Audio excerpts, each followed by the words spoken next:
Hey, Tommy from the Run Testers. In this video, we are going to be looking at kit for beginners. So myself and Nick are going to be having a little talk through what you should be looking for as a beginner, the kind of things that you probably need to look at as being good options if you want to make your running a little bit more enjoyable. And the rest of the guys are going to be picking their top picks for beginner kit. So let's dive in and see what we all chose.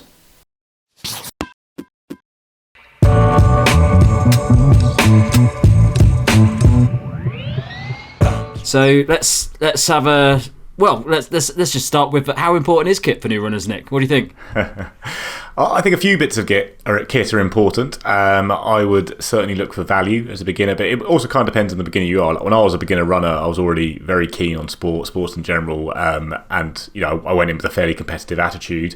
Whereas if you're just going in really to try and get fit, to try and enjoy it, and protect yourself from the impact of the sport and motivate yourself, then there's different approach to kit, I'd say. But there are a few things that can really help motivate you to get out there and enjoy it a little bit more. And I think if you're enjoying it a bit more, you are going to run a bit more, which is the aim, I guess. Yeah, definitely. I always think when it comes to kit for not just beginners, for people that are just trying to enjoy running a bit more, it all comes down to comfort really, and not spending ridiculous amounts of money, because there's nothing more annoying than getting excited about running and they're not actually really doing it that much and realising you've spent £700 on all the latest kit that you can buy. Exactly, and that's why my top recommendation is the Vaporfly. well, I was thinking that there's so much kit that you can get out there, but I was looking at the sort of kit that you should get as a beginner runner, and I've tried to veer towards stuff that you can actually use when maybe you're not even running, so it's still useful. It's just just don't go and blow your whole Christmas present on all the latest kit, because you don't know if you're going to like running when you're a beginner. Yeah, which is fine. We've probably stressed that as well. There's no moral good to being a runner, but if you like it, it is fun. Yes, yeah. But don't feel pressure. But if you listen to this podcast, you might be getting quite interested in it at the moment. Maybe. All right. Well, let's jump into the different types of kit that we were looking at. Let's talk about shoes. Shoes are a tricky one for new runners, because if I was a new runner, when I started running, there weren't that many, I would say, exciting. There were lots of all right shoes out, but it wasn't like it is now. It's not like every month or two a new super shoe is released that claims to make you the fastest runner you can ever be. Back then it was little bit less exciting, the world of shoe marketing. But when it comes to shoes, what are your thoughts for new runners? I mean, there's kind of two camps would be how I'd approach beginner shoes. One would be going for value and getting a shoe that can do a lot of different things quite well at a good price, durable, and ideally be quite good looking. So like you say, you can wear it outside running as well. And I tend to think the best way to do this is to find a shoe that's in something like the £70 to £110 price range that's reduced. So that's a good price range of shoes. There's lots of really good top quality shoes there for runners of any level, and you can usually get them at some point somewhere around 50 quid, 60 quid, 70 quid. And in that range, there is things like the Puma Velocity Nitro 2, the Nike Pegasus 39, the Reebok Float Ride Energy 4. These are all great shoes I'd happily use day in, day out as someone who runs lots. But you can get them in a sale usually, I think, around kind of 60, 70 quid if you're prepared to wait a little bit. And then you're getting a shoe that can kind of do everything, and they're all quite good looking. I've worn all of them as just casual shoes as well. The only thing I'd say about all those shoes, maybe the Pegasus is a bit more cushioned. They are not the most out-and-out cushioned shoes. So that's one thing you might have to look out for. If you are a new runner and you're coming in, you're really all about protection underfoot. I think that's a bit hard to find in that price range, of those maximal cushion shoes that I think are really protecting the body. And if money is no object as a beginner, like you might be coming in with a big budget and just a desire to run, then I would look at things like the Glycerin 20 from Brooks, the Saucony Triumph 20 as my kind of top shoes, or even the New Balance more, just because they're so protective and comfortable. But they are going to be a lot more expensive, so that's why they're not suitable for beginners. That really depends on your budget. If I was thinking more about budget, I think something like the Pegasus 39 in a sale is a great option, just because it just does so much and it looks quite nice. How about you, Tom? What do you think of shoes? Yeah, I think I think my view on shoes for new runners is that before you started running, you don't really know what type of shoes you're going to like, and just because a shoe has lots of cushioning doesn't mean it's necessarily right for you. I know a lot of runners that just don't really like cushion shoes, and it's probably safest to get one of those shoes like something like the Puma Velocity Nitro 2, which I sent across to my friend the other day because you could get it for £60. He's a fairly new runner. He's loving that shoe. And I think if you get a shoe like that, where it's not necessarily all out cushioning, you're still going to find it useful. Like even a year down the line, there's still going to be runs that you can do with it where you go, I'm going to pull that shoe out now instead of the heavily cushioned one. So I think it's good to have a nice balanced shoe in your armour anyway. So it's probably the best one to go out for at the start. And the other thing as well, when you start running, is you're probably not doing that much distance work. So shoes for me that I would use for long distance training, things like the Triumph 20, where I just want lots of cushioning because I'm really pounding the pavement, probably not as big an issue for me when I'm doing, if you're a beginner and you're doing maybe couch to 5k around that sort of distance, where the cushioning isn't as important to you as just having a comfortable shoe. Yeah, I agree with that, and I think having a shoe that is built for running, it does help. I know I used to run Adidas Sambas when I very first started. They were just shoes I'd always buy my trainers, and I did just get shin splints almost immediately, kind of thing, because they are just built for walking really, and running is a lot more impact. But you can get some very, very cheap running shoes if you go to somewhere like Decathlon, and they might be all right just for a first few steps. If you want to get a dedicated running shoe, but you don't want to feel like you've spent even 50, 60 quid in a shoe you might not use, you can find some okay ones, 20 quid at Decathlon, that kind of thing. But I just think with those, there's a good chance you're going to end up upgrading it very quickly if you do get into running, and then you've kind of spent twice. Yeah, and the other issue I found when people start running, and I've had this, I know many people have done this, and my girlfriend has recently started to delve into the world of running shoes, and I think the first pair that she had, they were just so uncomfortable. They weren't really properly designed for running, and for about 3-4 weeks, every run she'd say, they're just not very comfortable, I'm not enjoying running. And it was largely due to the shoes. She just didn't have the right shoes, and they weren't comfortable in any way. They were really firm. They just didn't offer any benefit. As soon as she picked up a nice pair of shoes, she suddenly said, wow, this is actually, well, she didn't say she liked it straight away, but she said it's much more comfortable, and she's more likely to go running with shoes that are just not more expensive or premium, just better equipped for running at that level. So yeah, I'd definitely say something like Puma Velocity Nitro 2. And there's probably even, I mean, if you search around, you can even find some more premium shoes from like 2 years ago, which sit around that price mark. I remember during the Black Friday sales, there were some fantastic shoes that would normally cost you around £150 down to like £60-70, which are well worth looking at. Yeah, and if you can, it's always good to go to a running store and try a few different shoes on. Like you probably end up trying on really expensive shoes, but you can try them on and then just go, okay, I like that kind of shoe, and maybe even find the older model of that exact one online somewhere in the sale, something like that. But it's just nice to get a feel for what running in a shoe like that feels like, and whether you do like it enough to try and find a dedicated running shoe. It will be more fun and enjoyable if your shoe doesn't hurt straight away. Yes. That's a pretty good given. So if you can test a shoe out, that usually helps. Yeah, and what about, I didn't actually ask you this one when I sent you the message saying what we're going to cover, but I had to think about trail shoes as well.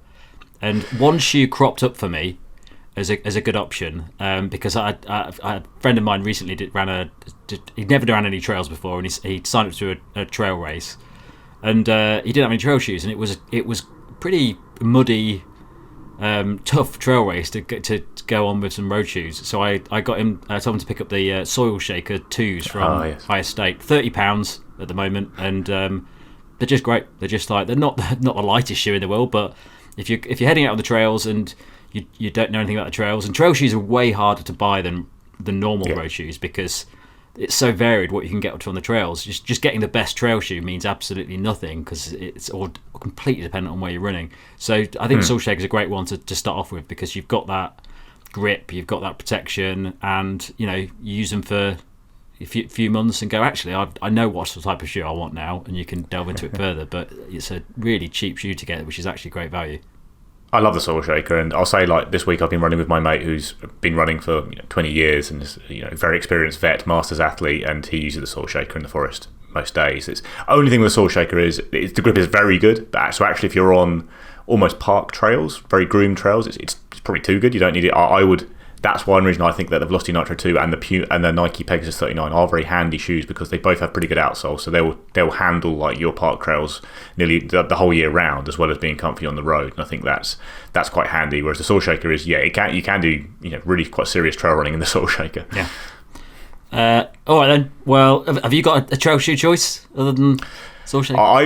My gut would always be to go for a road shoe with a good outsole at first, unless you know you're going to be going straight on the trails, and then maybe look. Actually, the Puma Fast Track Nitro is quite a good all-terrain shoe, but if you're certainly going on serious trails, Soul Shaker 100% brilliant shoe. And if you're looking more at well-groomed city trails or summer running, then I'd probably eye up a road shoe that's got a better outsole than some, because some are just pure road shoes and the grip will go if you go on the trails, but some have got a good amount of rubber there and they're fine on trails.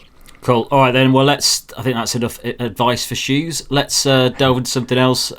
Tech, which is a really tricky area for new runners, because especially it's Christmas is gone. So you've set up a new resolution. You start looking to what everyone's got, and you see all these watches that are costing £500, claiming they're going to make your running far superior. What's your view on tech for beginners? So I probably wouldn't get a watch straight away, would be my first answer. We'll come on to watches, but I think the best place to start is with the array. There's loads of really good running apps out there, and you'll have to carry your phone with you. We'll come on to some good ways to do that, but actually start with tracking runs, find out what's important to you, in terms of, are you that fussed about the stats, or are you just going out for a run and looking at the end, in which case an app is always going to be fine. When you start wanting those mid-run stats, then you start thinking about watch a bit more, I think. But I'd use apps, there's the very obvious ones, things like Strava and Runkeeper and all that, but I am a big believer in getting a little bit of guidance when you're first starting out, and there's loads of apps that will do this for free, and they can really help you start as well, because I think when you start running, it's very easy to run too hard and do too much and basically not enjoy it because it's too hard, push yourself too hard, risk injuries. And so I would definitely start, no matter what level of fitness you are, and I start with some kind of structured plan. So obviously the really clear ones for beginners are things like the Couch to 5K app. There's a few of them out there. NHS have a plan that's free, and actually there's an app called None to Run, which is, I don't know if it's all spelled out. No, it's called None to Run, and it's basically an even more to run. None, None to run. I don't know because that's a different sort of app. Nuns are running everywhere. Nuns on the run. There's one for nuns. It's called None to Run, but if you're not a nun, you shouldn't be watching this. But None to Run it's an easier version of a beginner plan than Couch to 5K, because people were dropping out of Couch to 5K. I think there's quite a common crunch point on Couch to 5K where there's a bit of a jump and people just don't like it anymore and it goes too hard. So None to Run is much more based around time. You've not really got that all-encompassing idea of trying to run 5K at the end of it. It just gets you into it, and it just really drums in that it's okay to walk a bit, run a bit, walk a bit, run a bit. And then even if you are someone who's coming in with a good level of fitness and you're ready to run 5K straight away, there are apps out there with guided workouts. Kinni's one I've just started, Kinni, but even Nike's Run app has quite a good guided training program and guided workouts. And all these things I think are all about just teaching you the structure of training. So if you can just go out the door and run 3 easy 5Ks a week, brilliant, then you can do that. That's great. But if you can't, and that's actually tiring you out and you're not enjoying it, I would look at one of those programs and just try and make sure that you're being told how to run easy if you're not used to it, basically. Because I think the great joy of running comes maybe week and a half, 2 weeks in, when you're on your first run that just feels easy and you can look around you and enjoy it and enjoy the sensation of being active without gasping and feeling unpleasant. And an app can help you get there a bit quicker, I think. What about you, Tom? What's your tech tips? Well, I'm all with you on the apps thing. I actually mentioned to Laura and Mike that I think for beginners it's quite nice to have a paper trail of your runs, just to see where you've got to. So even just using Strava, when I started running, I was using Strava and recording all of my runs. Didn't use any of it. It was I never went in and thought, I should just go a bit faster there and that. All I did with it was look back after 2 weeks or a month and go, oh wow, I've done quite a lot now.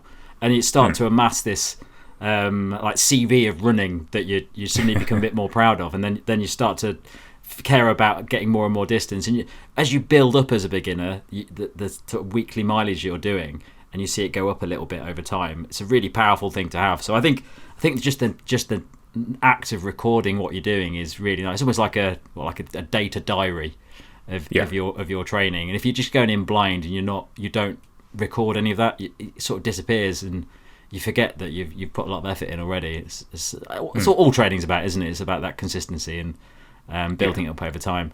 But aside from the apps, I would probably say that my choice for a beginner would be just a cheap, good pair of headphones. I remember when I started running, and you can't do it on many phones now anyway, but I was wearing wired headphones, and I was holding my phone in my hand. Yeah. And it was just so annoying. It was just slapping around. Headphones would pull out if I accidentally jerked my hand and things like that. And I remember the first time I started wearing wireless buds, and I mean that came a long time after I started running, and it blew me away. I didn't have to worry about them in my ear. I mean, they didn't have to stay in my ears very well back in those days, but now you can get really good value, cheap wireless headphones, and they do make such a difference. Just it's so easy to, put in your ears and not worry about once they're in there, especially if you've got your phone in a belt or something like that. So I definitely look at something like, and I wrote this down because I haven't tried these ones, but you and Mike always go on about them, the JLab Go Air Pops. Yes, the Pops are brilliant. They're really cheap. They're like 20 quid, but they've just got an in-ear design. So they did stay in my ears quite well, but if you're worried about security, the JL Go Air Pop Sport or Go Air Sport they're £10 more and they have an ear hook, and an ear hook is always going to stay in place. So that is...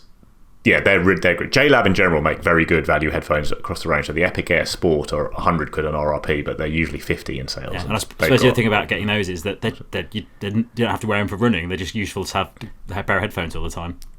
Yeah, exactly. And you can start getting some really nice headphones. But that's one reason I think I would probably stay away from like bone conduction headphones when you first start running, because they're brilliant for running. We both of us use them quite a lot for running, but they're not great outside running. And it's good, I think, to have headphones that you can use across a couple of different things. So the JLabs range are very good. The Tribit, Flybuds 3 are very good, cheap headphones as well, that stay in place for running. And I agree. Like, I think having something in your ears, I think it's two. One, if you're using guided apps, they can talk you through your workout quite well. And there was this fun ones like Zombies Run, which is like a game app that talks to you, and it is quite scary at times. So it's a bit too scary for me, but didn't scare me very much. But but the other thing, I used to listen to lots of podcasts on the run and stuff like that, and I also did the same when I was cycling indoors, and I was trying to motivate myself to cycle indoors. And when I was part of my cross training, and basically, well, you can do this with running as well, but when the cycling, what I did was you can only watch The Last Dance, the Michael Jordan documentary, when you're cycling. So that was the only way I could watch that. And it made me, I look forward to each week, watch The Last Dance, do my cycle. Yeah. And then on the running, you can do the same. If you've got a favourite podcast, you go, that podcast I listen to every week when I run. It's like one of my runs that week is kind of that podcast. It's great. I love it. And it's really funny and I enjoy it, or whatever it is your podcast you're listening to. And so headphones, everyone knows how good music motivation is. But if you can, I listen to the Alan Partridge audiobook for long stretches of marathon training and things like that. And it is good fun. A good cheap pair of headphones can make the miles fly by, as they say. Yeah, and we'll probably throw in a disclaimer here that if you're running on busy streets and things like that, especially if you're a beginner and you're not used to the roads, then maybe just save your headphones for running around parks and things where it's a bit safer. Yeah, exactly. Yeah, pop them in the pocket, bring them out then. And then we should say a quick one. If you do want to buy a watch straight away, I think the easy tip is just to go and find an old Garmin Forerunner 35, 45, something like that. Mm-hmm. Because I think the thing with running is you don't know straight away what you want from a watch. Like after a while you work out, maybe you do want music storage, for example, and you have to buy one with that, or you do want navigation and things like that and certain stats, or you just want a smartwatch like the Apple Watch that does it. So I would wait to buy a watch until you kind of identify the features you really like about what you want on the run. Yeah, I know many people who went and bought a Venue or something when they started running, and then within a year they wanted another watch because it just wasn't exactly what they wanted from it. So then I've ended up with two watches now. The good thing about watches, when you do start to buy now, the watches that when we were starting out running, the best watches are now the watches that have the features that probably cost you about 100, 120 quid. So they've really come along very quickly in the last few years. Yeah, well, I used to remember the TomTom. I remember TomTom, good watch, very good watch. Yeah, they just didn't really back it, unfortunately. I remember speaking to TomTom about it, going, "This is great." I went, "Oh yeah, not fast." Pity they're not still doing it for like 40 quid. That would have been a fantastic buy. Yeah.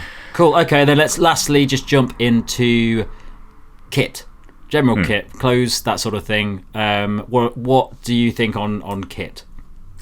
So comfort is the key thing, I'd say, and not spending loads of money on kit straight away. We talk about lots of very expensive kit on the channel, but there's no need to do that. I'd say key areas for comfort when you first start are areas where chafing and rubbing is going to cause extreme distress. So that's obviously around your waist area. If you're a woman, obviously you need a good sports bra, and then socks I think are quite important as well. So the cheaper items actually, that it only doesn't really cost you much to get a good pair, and it will just limit rubbing. And then a cheap t-shirt, cheap cheap shorts. Basically, I would go to Decathlon and fill up a trolley with whatever you think looks nice and fits your budget, because it's very cheap, the stuff there, and it's all fine. It's all technically very good, especially like short runs in and out. It'll get the job done really nicely. You won't break the bank, and you'll kind of get a feel of what technical gear feels like versus running in a normal t-shirt that gets very sweaty and starts rubbing against you. But I would, on top of the normal stuff, I'd definitely get a good running belt. And actually, the one I use for a couple of marathons, I might use for marathons, is just the Decathlon hydration flask carrying belt, which is, I think, 10 or 20 pounds. And that's got loads of storage. If you just want one with your phone, you can get cheaper ones than that. But that can carry your phone, some food. It's a lifesaver having a belt, especially when you go out on those runs where some of my shorts, I used to run in Bermuda shorts, and I used to put stuff in my pockets, and you ended up just dropping stuff out of it all the time. Ended up getting annoyed and holding them in your hands. But a belt just makes, so I couldn't do without a belt now. And as you say, that it's a very cheap thing to have that saves your bacon many times when you're out on a run. And also, actually, the moment now, there's a big trend in shorts to have belts built in, so you can find those. Again, the Decathlon shorts I use for marathons have a belt built in. That's the women's ones I use, but the men's ones have the same kind of pockets. It's just they're not half. I like half tights, but again, carrying it all without having to pull another belt, that even more of a time save, and you've got two pieces of kit in one. But it does make a big difference, and I would strongly, having done the armband when I first started running. Oh yes, you can't use an armband for today's phone. It's not a fun way to do it. It's very hard. It's hard to get it in. It's big. It's in your arm. It's not easy to use. It only works on certain arms as well. It might never worked on my arm. Just I had to pull it really tight, and then my arm was going. I was losing blood in my arm. Just yeah, I find that my wife still uses one occasionally. I just look at that. I've got all these belts, and she was like, it looks so uncomfortable. Yeah, it's not comfortable, but I'm used to it now. You won't change your ways. I've got honourable mention for very similar choice that you had. High Estate, which is the brand that Sport Shoes has their sort of own brand, which offers pretty cost-effective, massive range of stuff, really, from shoes to sunglasses to hats and all sorts of things. But I picked out a few things that I've liked testing over the past year or so. I've got the Freedom Running Anklet Socks. Absolutely love these socks. They're $6.99 for 3 pairs. I use them all the time. They're perfect. Well worth picking up just at least one pack of 3 of those, because if you're a beginner runner, one thing that you do need a few of is socks, because you do get through them quite a bit and you need to keep washing them. I've also got down here the High Estate LS half zip running top. That's only $9.99. I've used that quite a bit. Very comfortable, very lightweight top. And then I've also got this is a good one. I use these quite a bit, and bear in mind I've got just like shorts in my collection from like Saw and people like that. I will still pull these out and use these for runs all the time. The 2-in-1 trail shorts. Now they're a bit more expensive. They're $16.99, but they have an inner layer in them. And one of the absolute groundbreaking moments I had when I started running was when I found the layer to put inside shorts, because probably for a year I was running, and my thighs were rubbing together in every run. I got so many rashes from running, and then eventually I picked up some like Nike Combat lining shorts and started wearing them inside my other shorts.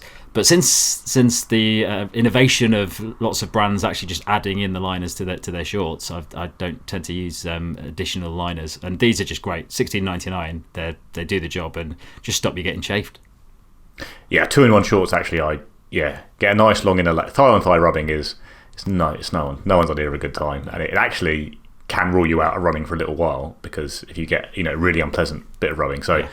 A nice long inner layer, or tights, I suppose, would do the same thing. I just don't really use tights very much. Yeah. Cool. Anything else on the list? No, I mean, being warm is nice. Yeah. Jackets are expensive though, so I don't think I'd invest in a run jacket straight away. I think if you're a beginner and you're going running and it's cold, I think you can wear a hoodie or something like that. Yeah. Just to keep you comfortable. You're not going to be.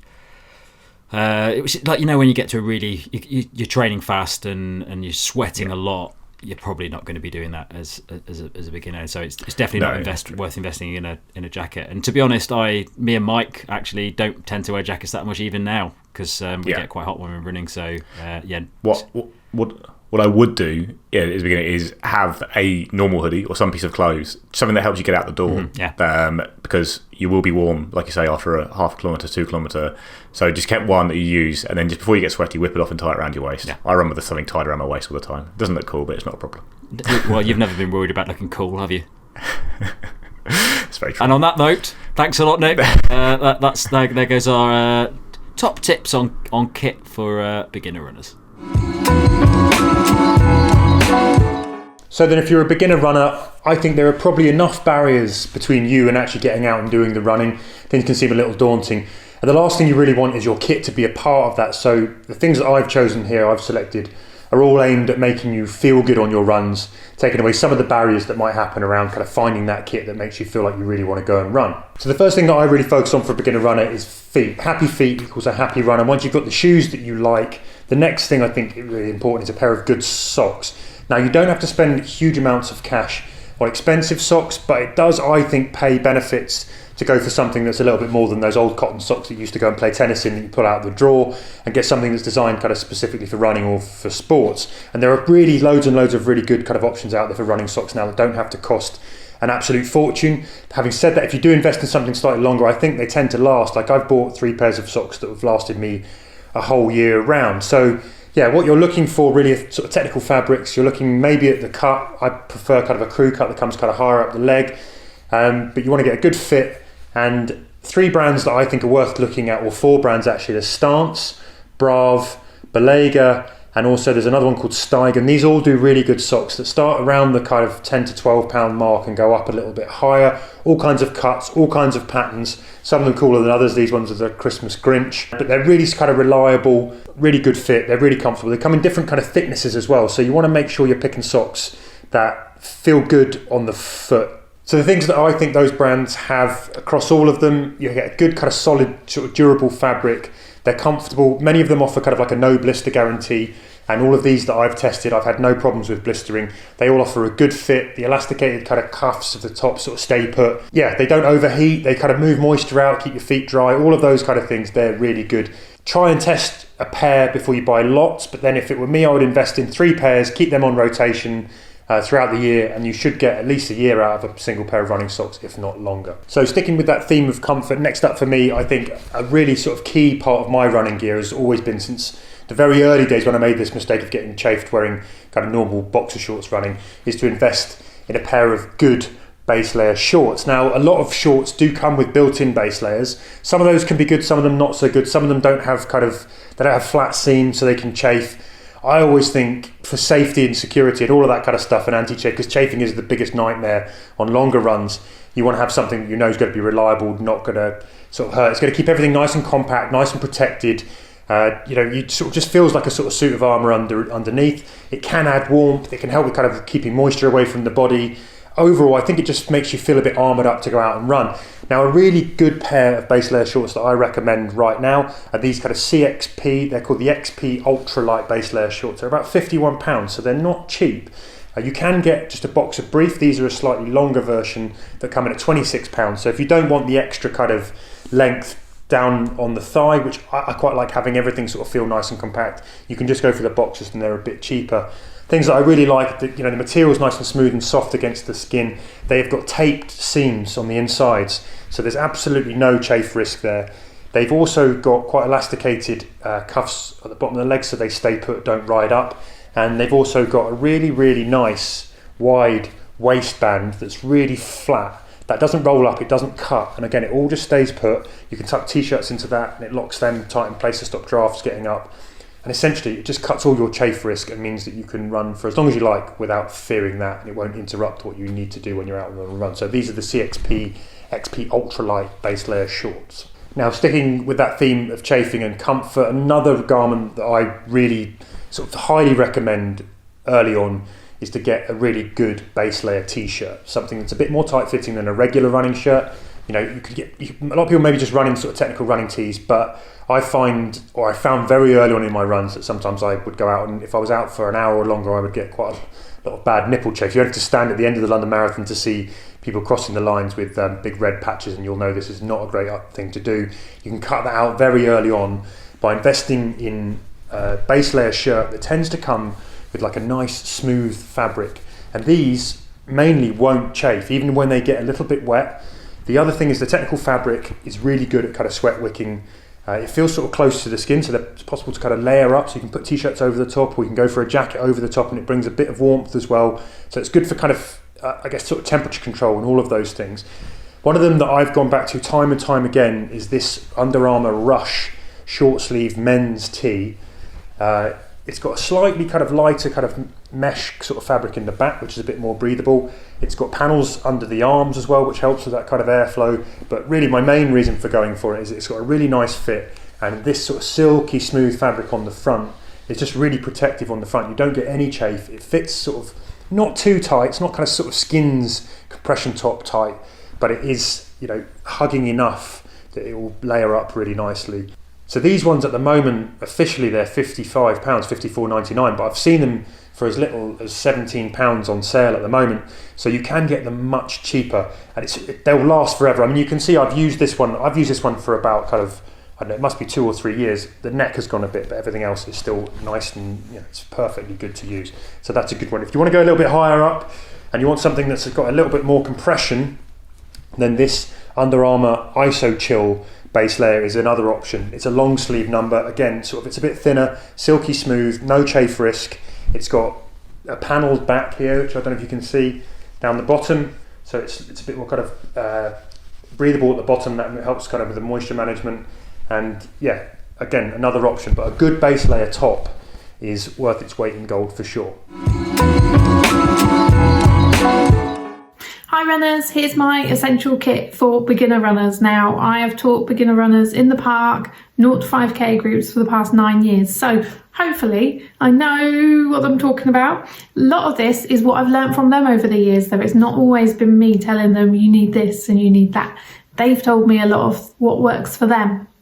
So first up, if you're a female runner, running bra. Running bra, I would say, for me, is one of the most essential things that I need to go running. It's one of my desert island items. I would need a bra to be comfortable running. And so some beginners are not new to exercise, but new to running. So you might have a sports bra knocking around, but it might not be a running specific sports bra. Running's very high impact, so you need a sports bra that is up to that kind of exercise. So for me, I have this in 2 colours. It comes in 4 colours. I've got 2 of them. It's the Brooks Dare Racerback 2.0 run bra, and I love it. It's really comfortable. I found it supportive. It's comfortable. There's like minimum seamage in it, and it washes well. I've had one for about 6 months now, and the other one's newer, but there's not that much difference in them. They wash well, and they just feel comfortable on. This bra comes in sizes 32D to 44 double D. So there's quite a range there. It's quite inclusive and very comfortable, and definitely something to look into if you've got nothing suitable, or if you've got a old sports bra that's coming to the end of its life. So shoes for beginner runners. For the first few runs, I'd say go out in whatever you've got to hand that's comfortable. Your runs are going to be quite short, so just get out the door, whatever you've got. But as your runs creep up in distance, you might think, okay, right, going to get a specific running shoe, something that's a bit more up to the task. And for most people, a comfortable, cushioned, neutral shoe is a good place to start. I would recommend the On Cloud Runner as a good beginner option. You can see that it's done a few miles, this one. It was white, less white now, but I did use it for quite a few of my marathon training runs. So although On have designed it with beginner and returning runners in mind, you know, it's aimed at that market because they feel that those sorts of runners need a little bit more cushioning and a little bit more support to keep them going. We all need that. I need that sometimes. So this kept me going for a few of my marathon long runs. It's up to the task. So you don't have to worry that you get this now as a beginner, but once you up and running and motoring, it's still going to be a shoe that will serve you well. So it's £130. So for running shoe wise, I think that's not too bad. But that's why I say go out in whatever you've got for those first few runs, and once you decide that actually running is something that you are maybe not enjoying every minute that you're out, but you're like, yeah, I'm going to stick with this, get yourself a nice pair of shoes then. For tech, you may have heard me tell the Mike and Tom that when I started running outside for the first time, I used a £7 watch from Argos. So you definitely don't need anything fancy to get up and running. Something that measures your time is great. But that was in the day before smartphones, and now there's so many apps out there that your phone can do a lot of work for you when you're out running. And I would recommend getting Strava because it's free and it does the basics that you need it to. It will measure the distance that you do when you're out running, which is good to know. Even if you're doing Couch to 5K, when you're running to time rather than distance, you're going out for your 20 minutes of running and walking. But it's good to know at the end of that, oh, that's how far I managed in that, because you might be working towards 5K. So you want to know roughly what is your 20-minute run walk equating to at the moment. So that will tell you that, oh, that's you've managed 3K in that time. So that's a good little stat to have, and you don't need to be looking at it while you're running. Put your phone away, but it's good to have at the end. The other things that are good about using Strava is that it's got a beacon safety feature, so you can share your run with a trusted person who will be able to watch you going round the park and check that you're still moving and know where you are. So that's good from a safety point of view. I also use that when I'm doing races. So instead of relying on the race GPS and in any app that they might have, I share my beacon with friends who they tracked me around London Marathon that way. So that's fun. And the other important feature, I think, is if you're new to running and you want to know some good routes in your area, is that in the paid version, there is a route suggestion. So you scroll down, you put in what you want, whether it's running or cycling. So I'll put in running and I'll put the distance that I want to do. And based on all the data they have from other runners in the area running around and where they're going, it will suggest some routes of that length around you. So that was good for me this year because I moved house and it gave me lots of different suggestions. But if you're new to running, that's a good option for telling you where the running hotspots are around you. So it's free, but there is a paid version, and I think it works out to about £5.50 a month for the paid version. That's it from us. Thanks a lot for watching. Hope you found that useful. Remember to check out the channel for all the other videos we've got on the latest road, trail shoes, headphones, running watches. And we've also got our monthly podcast that comes out at the end of each month. In the caption below, you can find a link to the most recent one, which is also about beginners and running, where we talk about all the things like advice and tips that beginners might need to know about when they start out on their running journey. So thanks a lot for watching, and we'll catch you next time.